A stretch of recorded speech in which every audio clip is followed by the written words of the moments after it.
Is the banking collapse being used to usher in central bank digital currencies?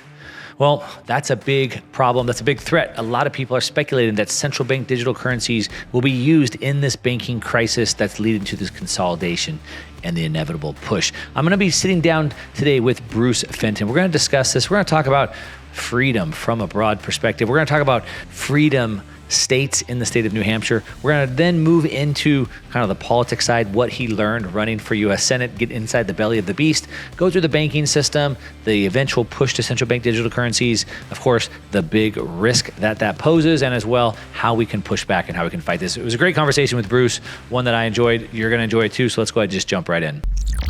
All right, Bruce, thanks so much for joining me. A little bit of technical difficulties on your end last week and my end, but here we are. Man, you've been around a long time. You've done a lot of different things. There's a lot of things I want to dig into here.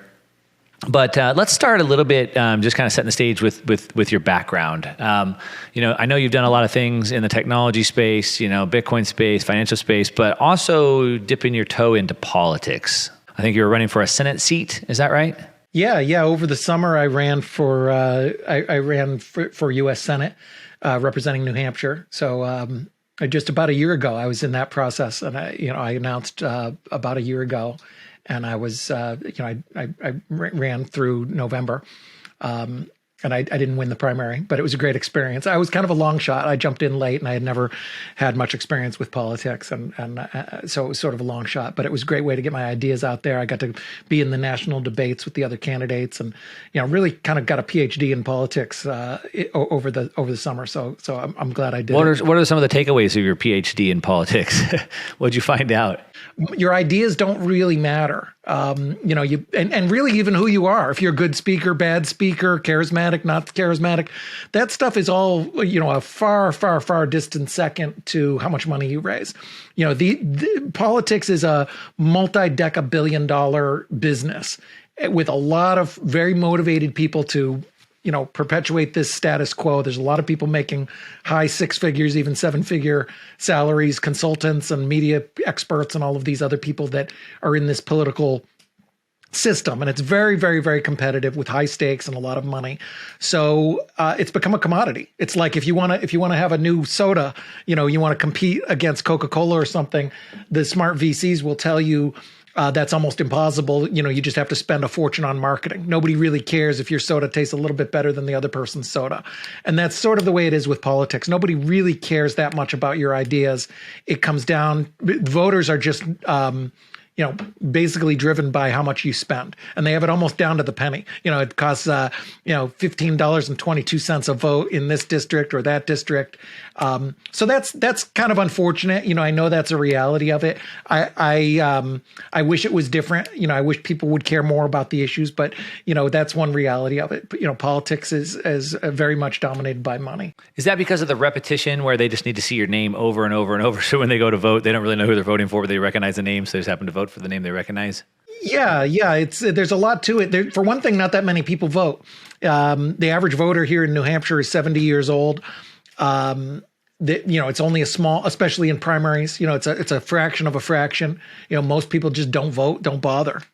So the ones that do, it's a very predictable set of metrics. Like, they know exactly how many times you have to have name recognition, have your, kind of touch these voters with mail or television or whatever.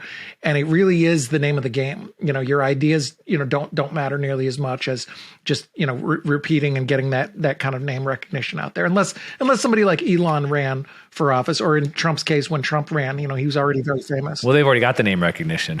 They've already got the brand. Why would you want to subject yourself to that? I mean, you said you jumped in last minute, so it wasn't something that was like pre-planned and meditated. So what made you decide you want to jump into that? Yeah, part of the reason I lost, frankly, is because I probably I don't want to say I didn't try. I tried, but I did it my own way. I didn't play a lot of the political games, and partly because I didn't really want the job, frankly. Like, I don't really want to go down there. I mean, it wasn't an exciting thing to go down there. It was sort of like a duty, like serving in the military or something. I viewed it as almost like a deployment. If I would have won, I would have dreaded it. And my youngest son, the night that I lost the primary, he said, "To be honest, Dad, I'm kind of glad you didn't win." And that, I totally agree with that. I mean, I'd be miserable in D.C. and I've thought about that many times. Since January, which is where I would have been sworn in. It would be an absolute miserable. But our country needs it. Our country's in trouble. There's a lot of serious stuff going on. And if I could help in some small way, which is really all a senator can do, senators can't help in a big way. They could help in a small way. Then I think that would be worth it if I could help our country. So I would have done it and I would have served, but I wasn't psyched about it for sure. So what are some of those big things that are happening that got you so concerned you wanted to jump in? Well, big picture, we're in a fourth turning, where this time of epic change, the kind of times that you only see every century or so where, money systems change, borders change. And, clearly, this is there's a book called The Fourth Turning, which came out in the 90s, which talks about this, but they're not the only ones. Historians and others have talked about how the world is cyclical and things change and empires rise and die and power structures rise and fall. And that's what we're going through right now, a very epic time in human history.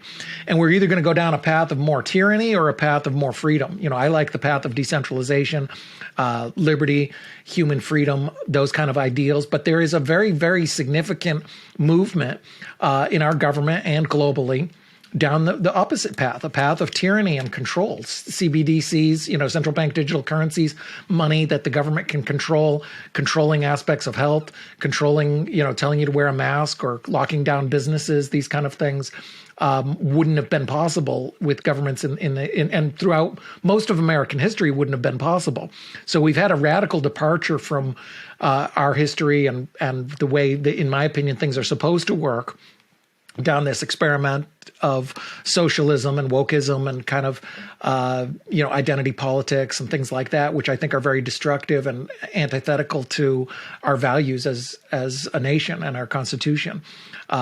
So it's serious times, and it's getting more serious now. There's a good chance of some sort of global war or major global conflict. There's a good chance of, major economic meltdown. These kind of things are things I talked about last summer, and I'll have to pull up some of those speeches because a lot of it has come, unfortunately come true. Some of my concerns about inflation and economics and other things. Yeah.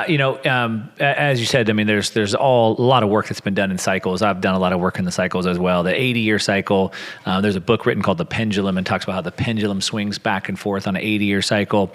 3 times 84 equals this 250-year cycle, which is then this like big political revolution cycle. So 250 years ago was the American French Revolution. 250 years before that was the Protestant Reformation.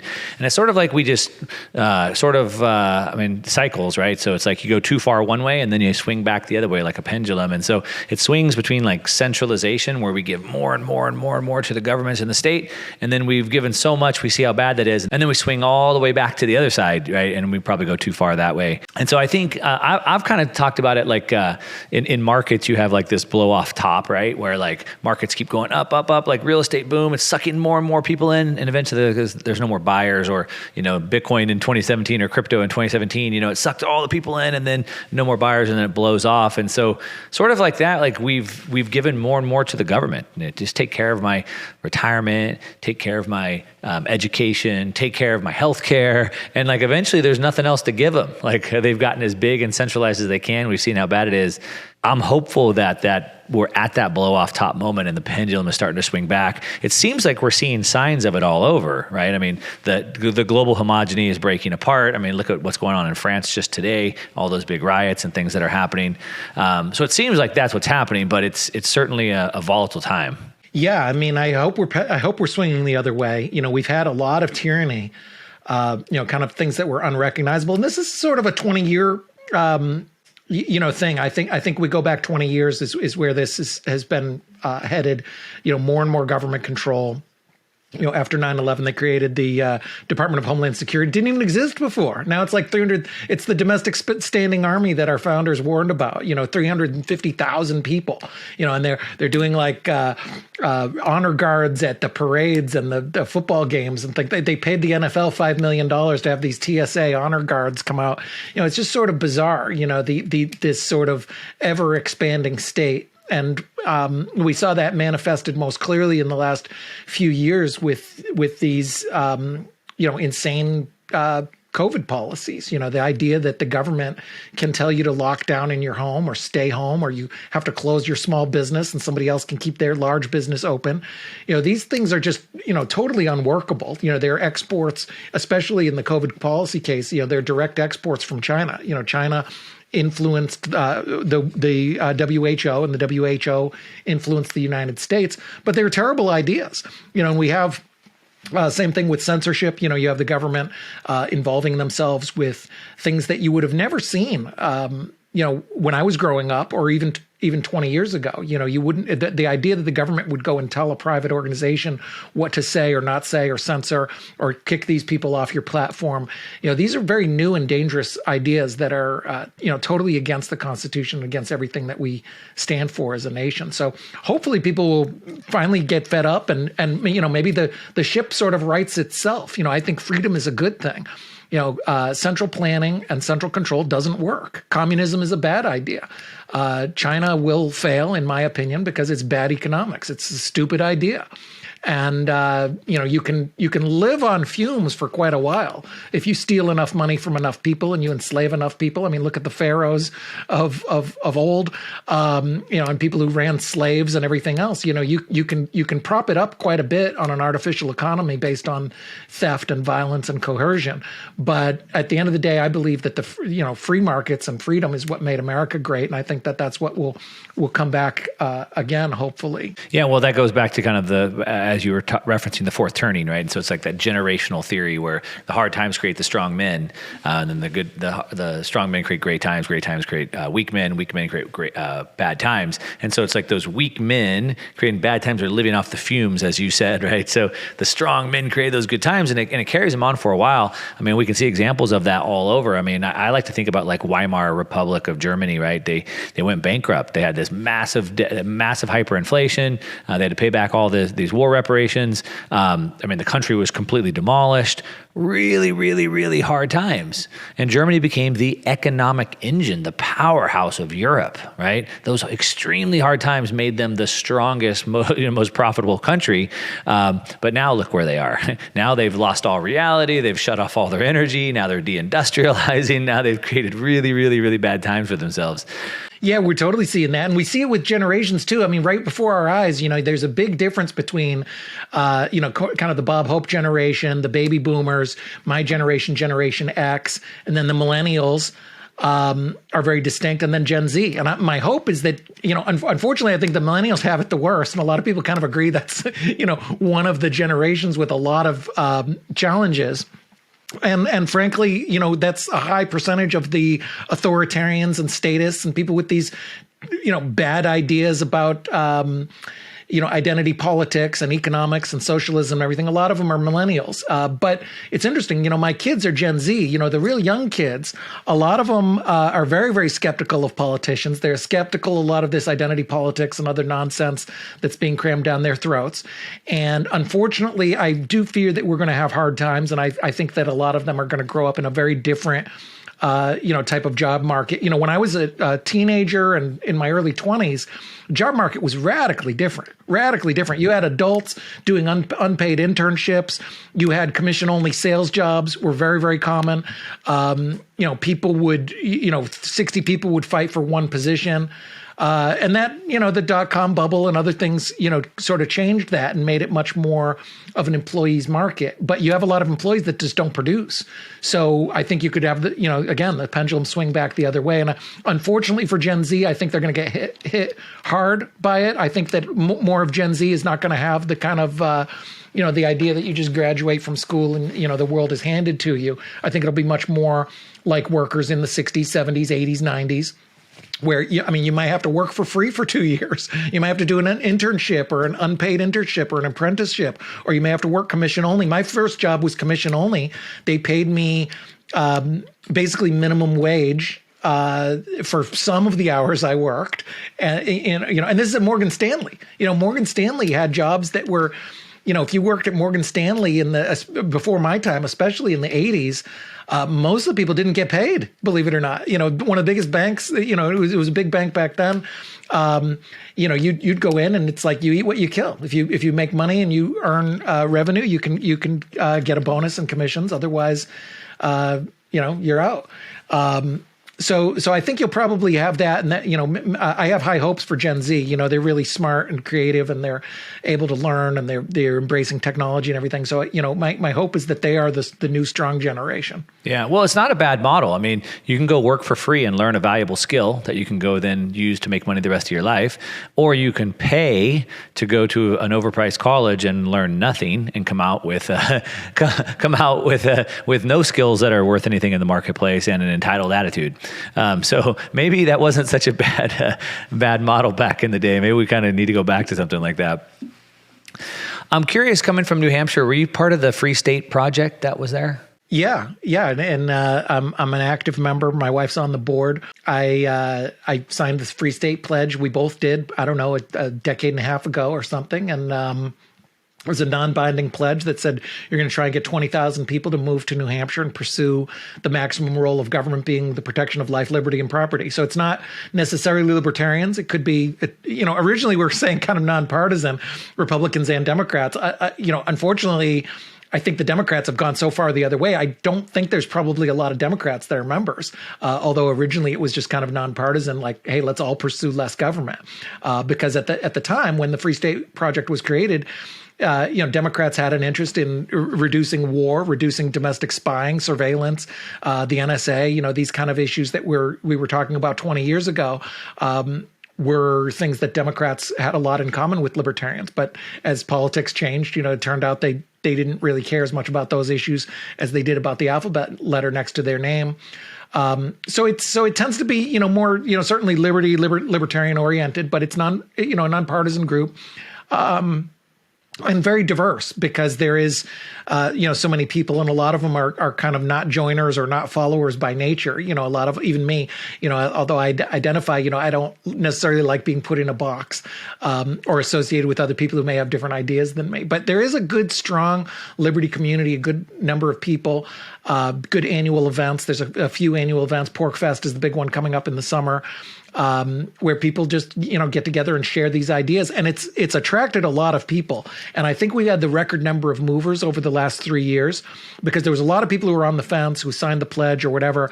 But if they were in a place like California or New York, where they had especially high tyranny, a lot of the, thousands of those people ended up moving to New Hampshire. So New Hampshire, New York and California both lost.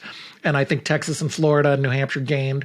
New Hampshire was a smaller gainer as a smaller state, but, we definitely gained from, people who just want to get out of oppressive regimes. I left Massachusetts. I immediately got a 15% raise by moving 60 miles north, because I don't have state tax now. I used to have income tax and I don't. It was really weird the first year. We're like, well, how do we file? And they're like, well, you don't file. You just pay your federal and that's it. There is no state tax. And that was very strange for us, having lived in Massachusetts all our life, where we got to pay a small fortune to Massachusetts. And then what you notice is what do you get for it? In Massachusetts, I had a bunch of busybody bureaucrats up in my business 24/7. You come up here and it's just, less people, less government involvement, less heavy-handed bureaucracy, less, police state kind of things. It's just more of a free place. So, a lot of people are seeing that and moving. But what about the roads, though, Bruce? What about the roads? Exactly. Who will build the roads? I don't know. We don't have roads up here. Nobody would ever figure it out. It's funny. Right outside my house, the road it's like it turns into my driveway. That road has been there since at least 1620. Probably maybe even 100 years before that. So the roads before the government? These people... Yeah, before the United States even existed, when there was a tiny number of settlers, somehow these people figured out how to follow a path that was used by deer and make a road out of it. I don't know how they did it without politicians, but they managed. So you still have roads without government taxes, without state taxes. We do. Amazing. We do. And it's like 0.02% of the budget or something. Yeah. Is it like a community though? Like you've all kind of moved to one area of the state, or is it just that you just a bunch of you in the state and then you kind of get together like kind of more free? Yeah, it's in the state. Not everybody even gets together. There's people who are very inactive. They just kind of sign the pledge and do their own things. Very much the leave me alone-ist sort of people. Some people don't even. So it's not like a big libertarian community or something. Not really. There are some pockets of it where friends will come in and tell a few other friends, and so you do end up with some towns like Keene and Manchester and a couple other places where you have these pockets where 15 friends will live within a mile of each other, kind of thing. But there isn't any like. And there's places that are more libertarian than other. Keene is one of them. But there's not really any, sort of official place that they go. I get a lot of people who ask me, almost every week, somebody will email me and say, hey, Free State, saw you ran. Can you give me some advice on where to move? If I'm looking at New Hampshire, where would I look for houses? And I'm a great person to ask because when I ran for Senate, I visited every single town in the state. And I usually say it depends on, there's places you can go up north where it's very, very, very cheap. There's cities, there's towns. I like the seacoast area because you got the ocean and you've got these cutesy tourist towns and nice little cities, but it's more expensive. If you go up north, you can get, absolute steal. The further you are willing to go from Boston and airports, the cheaper you can get. So it really depends on who you are and what you're interested in. And New Hampshire is also very spread out. One of the only drawbacks is, it's just like I have this wonderful farm and beautiful place. I'd love to have like a weekly get together and just like hang out, but it's just kind of logistically hard. Like I don't have enough friends locally that there's no critical mass to kind of do that. So I do I do a big cookout in the summer, and I'll have a couple other events or anything. But it's not like a city where you can just like Dubai, where you can easily get 15, 20 people together with a couple texts. Yeah, man, that's interesting. I don't know a lot about it, so I appreciate you sharing that. Let's jump gears and let's talk about we kind of started talking about like all these problems that we have in the world today. The big fire alarm that's going off right now is like this pending banking collapse that's going on right now. And it seems like, and tell me how you kind of see it, but kind of going back to this growing state that just continues to get bigger and bigger and bigger, more authoritarianism, et cetera. A lot of that seems to come from, I frame it up as like their power, the source of their power comes from the money printer, the ability to continue to print money for all these bureaucrats and all these organizations to build out, as you said, the DHS, private army, et cetera, comes from the ability to kind of continue to print money.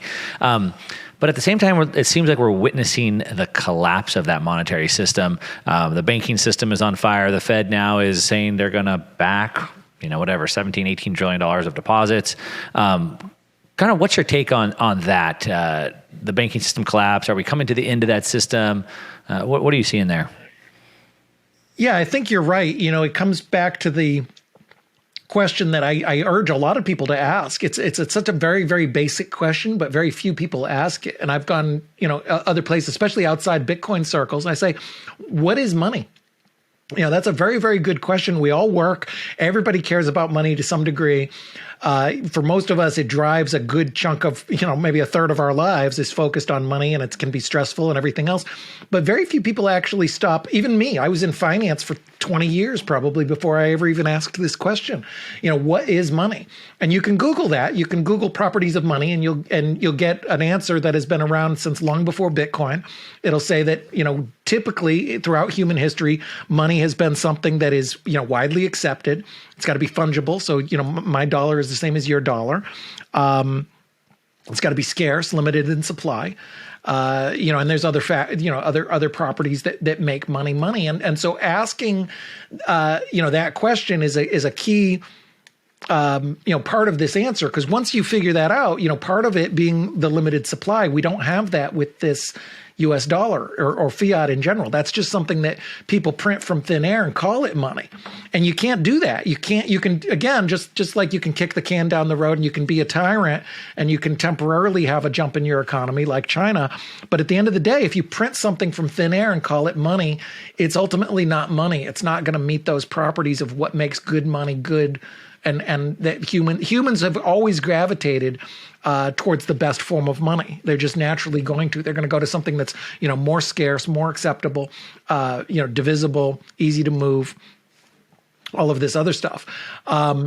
So our money is less and less money. The US dollar is just not meeting that definition. It's running on fumes from, really 50 years ago when it was backed by gold. It was backed by a sound form of money, and it's not backed by gold. It's not backed by anything. It's just backed by politicians saying that this is valuable. And they are doing that, of course, like you said, to prop up their cronies. It's a very, very, very powerful thing to be able to print money from thin air. If you asked a 6-year-old what magic power they would have if they had a magic wand, they might say, "Oh, I want to have free money forever." And that's basically what Janet Yellen and the other politicians are doing. They have free money that they can just give to their cronies and give to BlackRock and give to their banks and give to others, and it's not real money. So yeah, it's broken. It's a broken system, and it's corrupt, and it's really unsustainable. You can't just keep printing money from thin air and having it work. If you could, Zimbabwe would be the richest country in the world because they printed their money like crazy. I have Zimbabwe notes kicking around my office here somewhere. There's like $1 trillion notes that you had. Many people have seen these, from Zimbabwe when they printed. Politicians printed their money out of thin air, just like our politicians are doing now. Yeah. I mean, everybody became a billionaire in Zimbabwe, but it was $350 billion for one single egg. So, exactly. At one point, the Zimbabwe dollar, I believe, was 1-to-1 with the dollar, and that's how fast and how far it went. I think they reset the currency like 4 different times, and just continued to just have hyperinflation every single time. Because at the end of the day, you have to kind of realize that we don't want money. We want the things that money buys us, the goods and services. And so then you basically take all the money divided by all the goods and services, right? And if you just increase the money, then the cost of the goods and services go up. It's like pretty simple math if they would just teach it that way. But most people haven't really taken the time to think about that. And so, we're kind of at the end. I was on a swan signal before this, and we started getting into the kind of banking situation. I said, before we even do that, let me just kind of frame this up a little bit. Like, none of this would even be a conversation. We wouldn't have to have the Fed considering if they're going to back deposits if the banks just had the money. Right. If the banks just had the deposits, none of this would even be a problem. But the fact is they don't have the deposits. They've put them in, with FTX, they took, depositors' money and put them into risky tokens that lost value. In the bank's case, they took dollars and put them into risky assets that were U.S. Treasuries, and they lost money.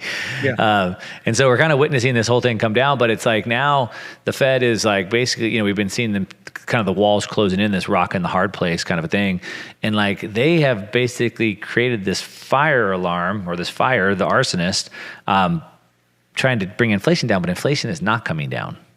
And now they're kind of stuck, like having to kind of reinflate again. I mean, is that how you see it? Yeah, and ironically, the banks don't have the money because the government won't let them have the money. Caitlin Long with Avante wanted to create a bank with 1-to-1 reserves where they didn't do any of this crazy shenanigans, and they wouldn't approve her charter. Right. They go into the banks, the FDIC goes into the banks and forces them to make loans, and they force them to do this stuff, and they've done it again and again. So, typically the government causes a lot of these problems that they're trying to fix or say that they're trying to fix. And whatever they do with inflation and everything else, none of that's going to work. Government typically makes just about every problem worse, everything that they touch. So she tried to launch a bank that was a full reserve bank, meaning she would keep all the deposits. Novel idea that they would keep all the deposits, and then if you needed your money, you could get them. There was another bank, I believe, called Narrow Bank that tried to do the same thing. And the Fed basically approves the bank charters, and they denied these banks. Now, it seems, the speculation seems to be pretty clear. The Fed doesn't want those. They've obviously denied them, even though Caitlin Long's bank passed all the other tests, apparently. And so it would almost seem like they don't want that, because if there was a bank that would actually hold your money, people would probably want that. And then all the money from the banking system would go over to that. I mean, do you see this as sort of like basically a way to force people to stay in this financial system? Yeah, I mean, statists are going to stay. People who think that the government is a solution are they're going to view it as it's a nanny state. That we can't allow this or that. We can't approve Caitlin. We've got to do it our way. They think that it's a legitimate role of government to sit there and tell banks what they can do, which is absurd. The government the FDIC shouldn't even exist, really. I mean, the entire thing should be completely upended, because politicians, and this is the crazy thing, I'm always amazed that there isn't a lot more libertarians or people who have these kind of ideas, because nobody really trusts politicians. It doesn't matter whether you're Democrat or Republican or independent. If I said to you, would you trust the United States government to feed your dog? No way would I do that. A lot of people would, though. If they had like the a lot of official people dog would. department or something. There's a lot of things you wouldn't trust these people to do.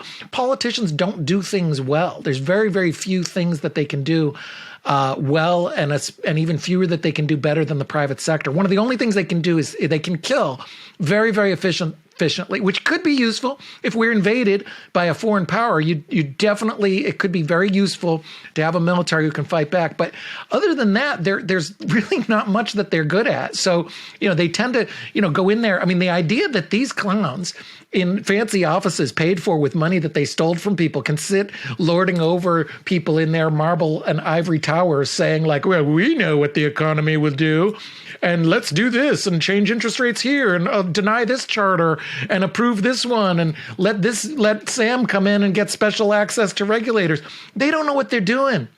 They're clowns and they're corrupt. And even the best of them, even if they really did know what they're doing, central control is not the place to do that. If somebody really, really was competent, they should go and be private industry and become the next Steve Jobs, but that's not what you see with politicians. It's not our best and brightest. And they usually don't know what they're doing, and they almost always mess it up at great cost of human life. And globally, you're talking about a lot of lives lost and a lot of treasure lost because of these nanny state politicians who think that they know better than the citizens that they rule over. The crux of the matter goes back to what you said. It's the central planning. And so these people certainly have no idea what they're doing. It's apparent to anybody who's paying attention, but nobody would have an idea what they're doing because it's a complex system and nobody has enough information to manage that properly, right? The market has to set that policy. And so, yes, they're completely incompetent, but everyone else would be as well. Maybe they'd be a little bit more competent. leave it alone a little bit more, I guess, might be a better option. But at the end of the day, it just shouldn't be managed, I think, is the big thing. I'm curious what your take is. It seems like yesterday there was all this stuff going on Twitter, Ben Hunt, Epsilon Theories going on and on and on, telling people, how dare you, Bitcoin people tell people that there's a lifeboat you can get onto. How dare you? If you tell people to get on a lifeboat, you're going to cause the ship to go down even faster, apparently. And then you have like Balaji is making this bet, this $1 million bet on Bitcoin, and now people are calling him out. How dare you? You're just gonna cause a banking collapse. You're causing a banking crisis. What's your take on that? I mean, how could someone even say that? Like by talking about a banking crisis that creates a banking crisis? Yeah, I mean, tweets, it's just like the Binance FTX thing. People said that CZ caused the FTX collapse. It's like, no, a tweet can't create theft. A tweet can't make balances disappear. The problem with the banking is meddling statist regulators and bad regulations that they have pushed on the banking industry and ultimately the public, which are unsustainable and don't work. That's the problem. Otherwise there's no amount of tweets, if the money is there, then no amount of tweets or FUD can affect it. But if the money's not there, then all the PR and marketing in the world will eventually be useless, and ultimately reality will catch up and people will figure it out and call out the scam. So yeah, I mean, I'm on Team Balaji with that one. I hope he's right about the $1 million. I don't think so. He said it's Bitcoin might hit 1 million in 90 days. But broader, and I think he's making that more of as a hyperbolic point. To say, hey, there's some serious problems in the system and here's an alternative. But, those concerned about it should shore up their balance sheets. If you're concerned about banking being affected by tweets, then, maybe have better banks. Do you think this is something that could continue to happen? I mean, if the banking system, financial system continues to deteriorate, do you think there will be more angst, anger directed at Bitcoiners? We've seen even Christine Lagarde, from the IMF, now at the ECB. She said that this innovation is a threat to financial stability, right? And so, do you think a lot of these people could build up this angst and kind of use like these lifeboats, these ability to escape with something like Bitcoin, as like almost pointing the blame over there? Yeah, I mean, the statist powers, the Lagardes of the world, will certainly try and blame this crisis that they created on us who are fixing it. We believe in sound money. Bitcoiners believe in real money, sound money, limited in supply, that is controlled by math and code, rather than by people in fancy offices, living on money that they stole from the citizens. So it's a radically different view. The people living off of money that they stole from the citizens through taxes or inflation of, printing money from thin air, they love that system. They want to see that system perpetuate. So, their system is going to die either way. It's just completely unsustainable when you keep printing money from thin air and giving it to cronies and calling it money. Eventually, it's not money. And every single time, Weimar Republic, Hungary, Zimbabwe, Russia, Argentina, again and again, this is a lesson in humanity, that doesn't work. It will collapse. And there's a good chance when it collapses, people will use Bitcoin as an on-ramp. I think they already are. Because where else it appears they already are. As Saylor said today on the... Michael Saylor said today, where else are you going to put it? I think, and I've said this before, I think Bitcoin is honestly kind of a stupid idea. It's just less stupid than everything else. I mean, people sitting in a fancy office in Washington, D.C., now that's a really stupid idea. This whole geek money that I've loved and been involved with for a decade now, it's kind of a crazy idea. I mean, I think it's just as crazy as I did 10 years ago. I'm like, what on earth is this weird nerd money? But I just don't know of anything better. I'm in the finance business. I've looked at every kind of asset. I just don't know anything better than this crazy nerd money. So there's a lot of people like me who are going to use this. They're going to offload from fiat and go on to Bitcoin.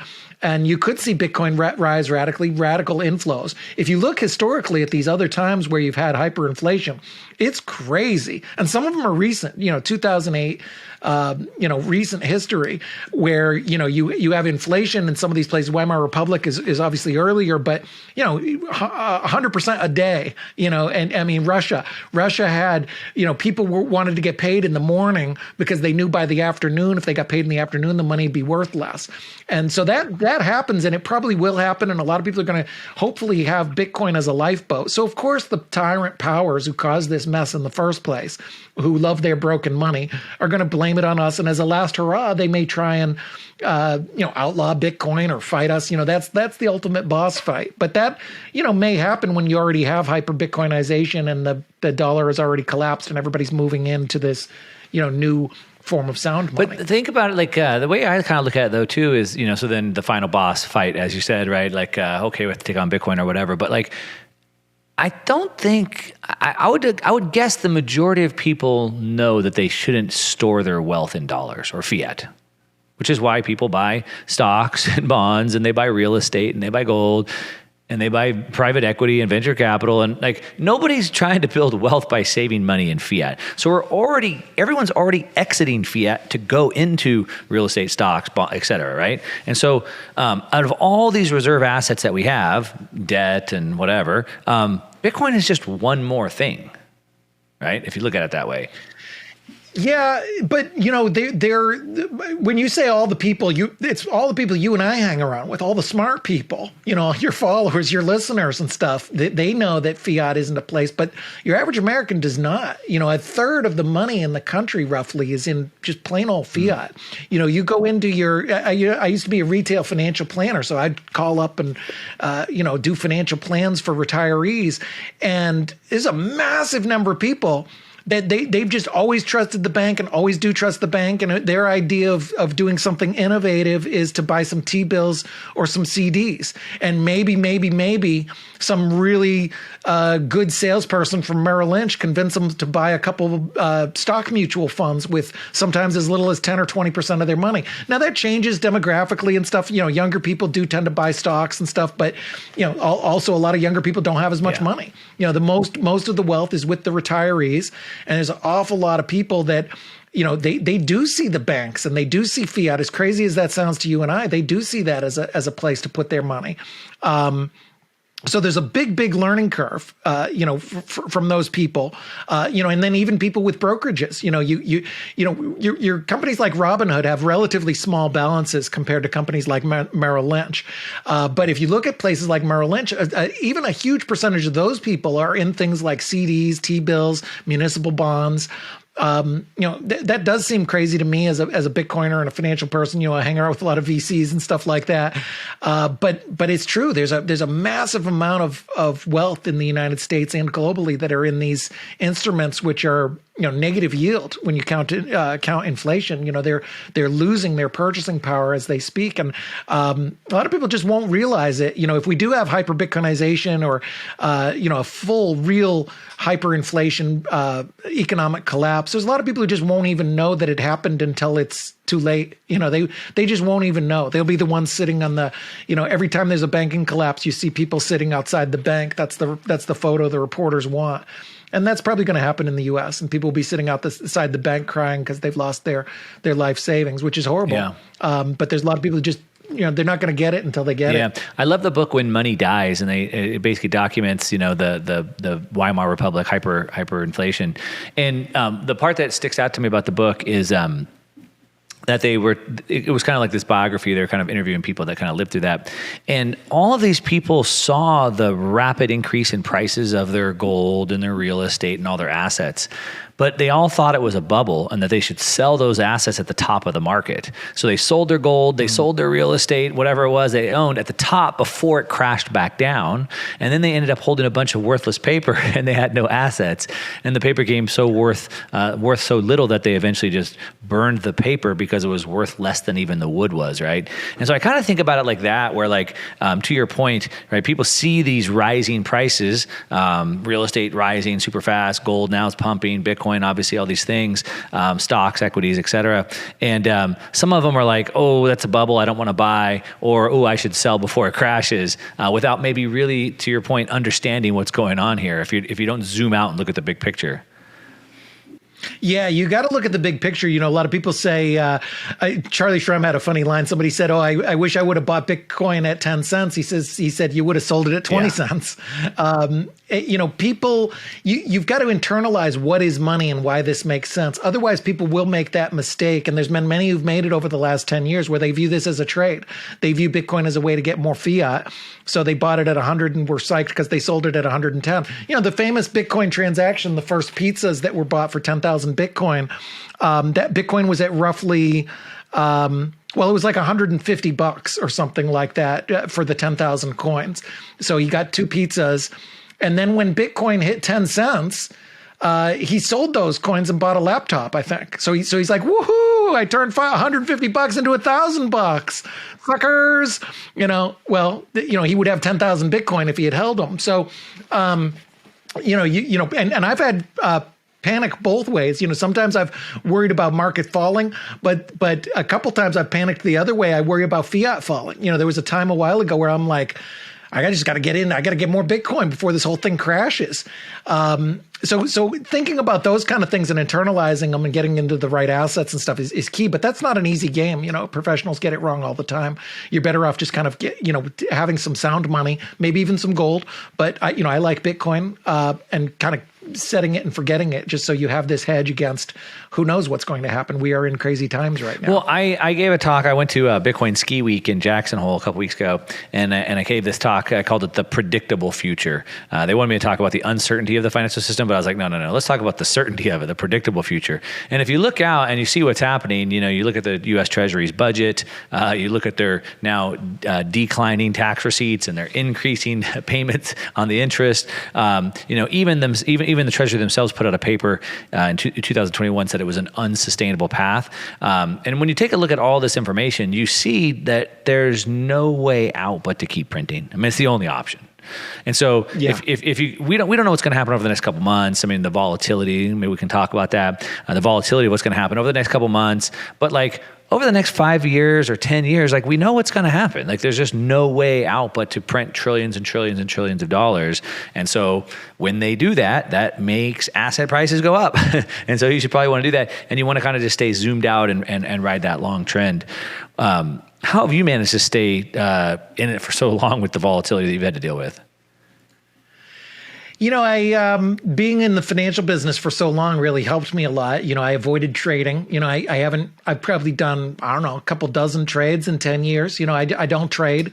You know, I very, very rarely will kind of speculate on, you know, what's it going to do, you know, by day or by week or by month. You know, I'm more looking at long term.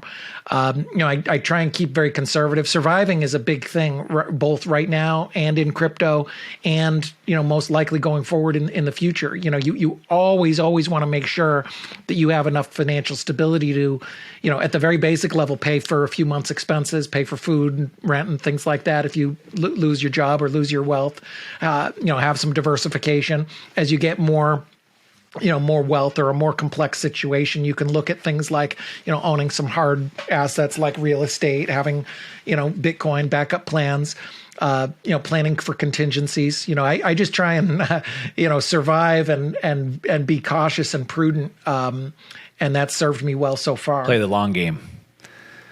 Yeah. The long game. What about, and so what's your take on the CBDCs, right? So like now, it seems like all these banks collapsing are leading us to this like bank consolidation. Now the Fed's saying they're rolling out this Fed now, which is sort of like a digital payment system, maybe not directly a CBDC. Of course, we know China's rolled theirs out. Of course, they did because they're communist. You know, Europe's trying to push theirs through pretty quickly.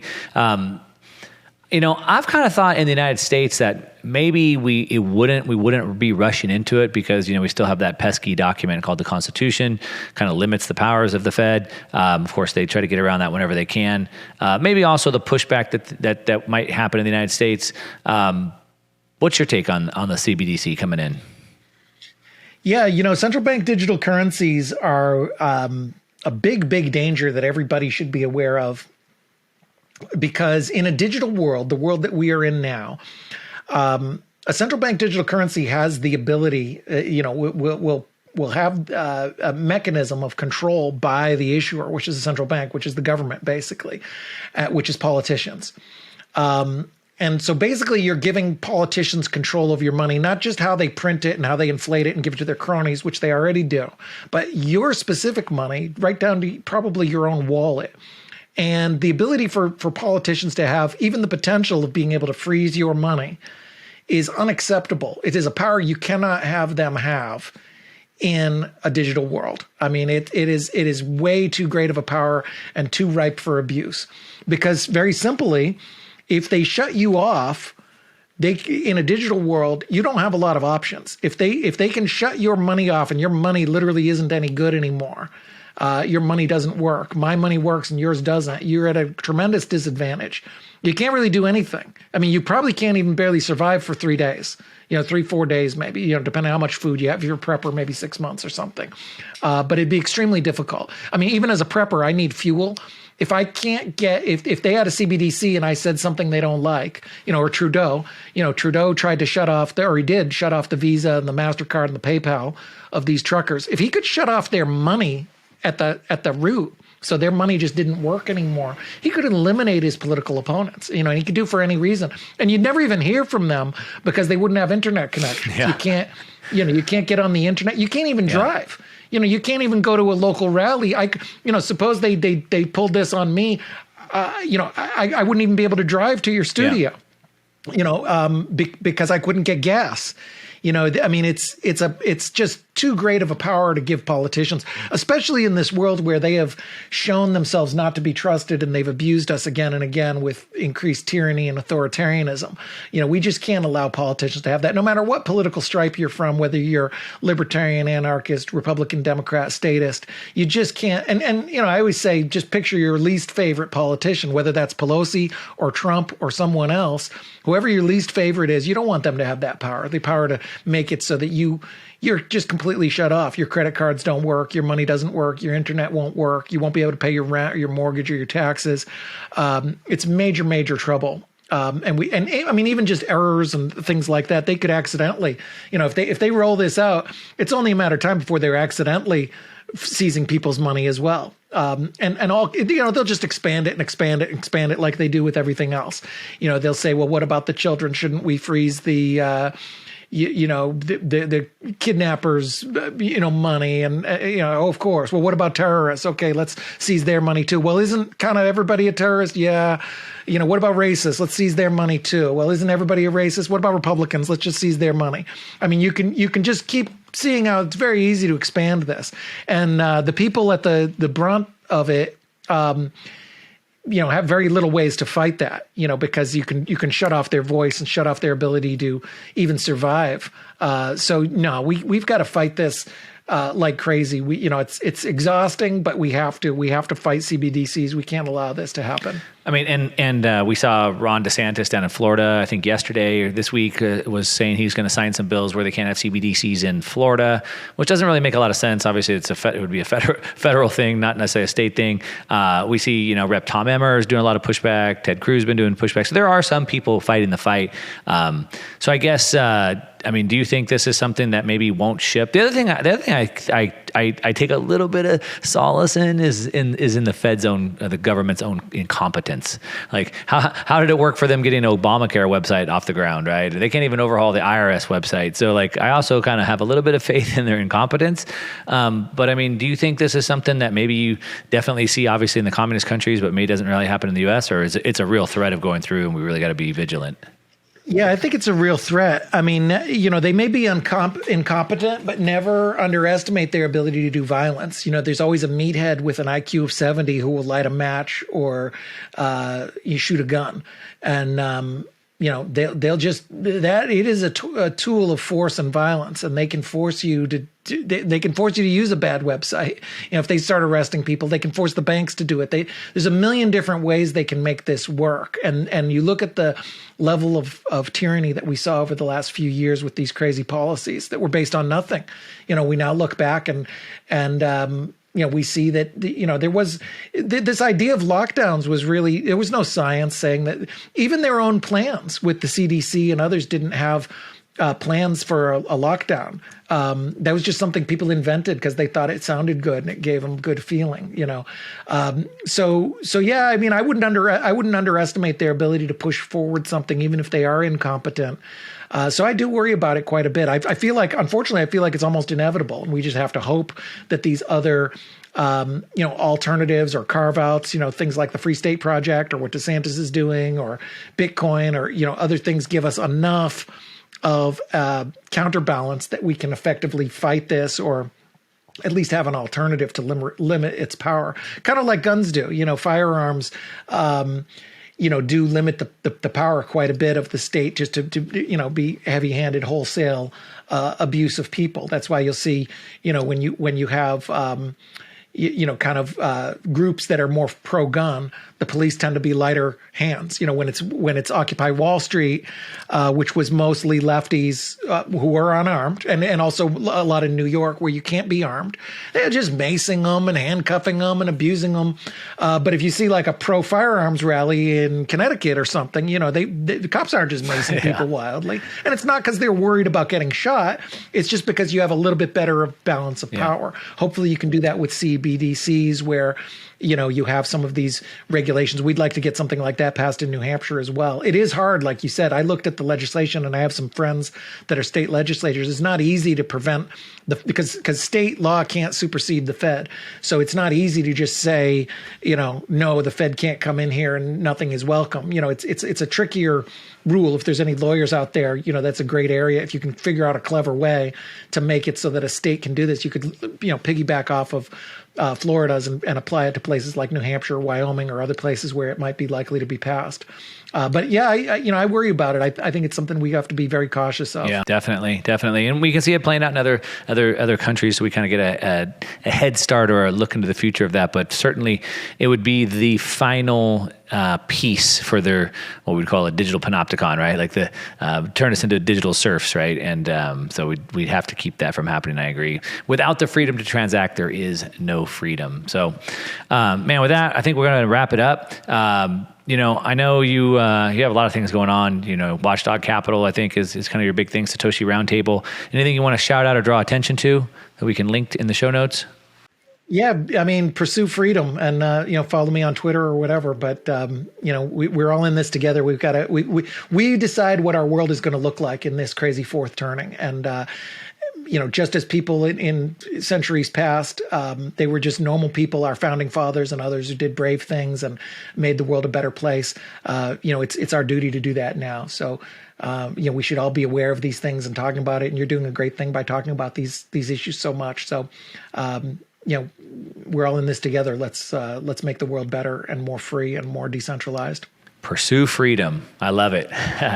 That's the mission. All right, Bruce. Thanks so much. Appreciate it. Awesome. Thank you. All right, that's a wrap. Hopefully you enjoyed this conversation I had with Bruce Fenton. Make sure to give him a follow. Check out the links that we have linked down below for more on that. Of course, as he said, stay vigilant, stay focused on freedom. Continue to speak up, spread these ideas, discuss them with your friends, families, your coworkers. Share this video. It's the highest compliment. And that's what I got. All right, to your success.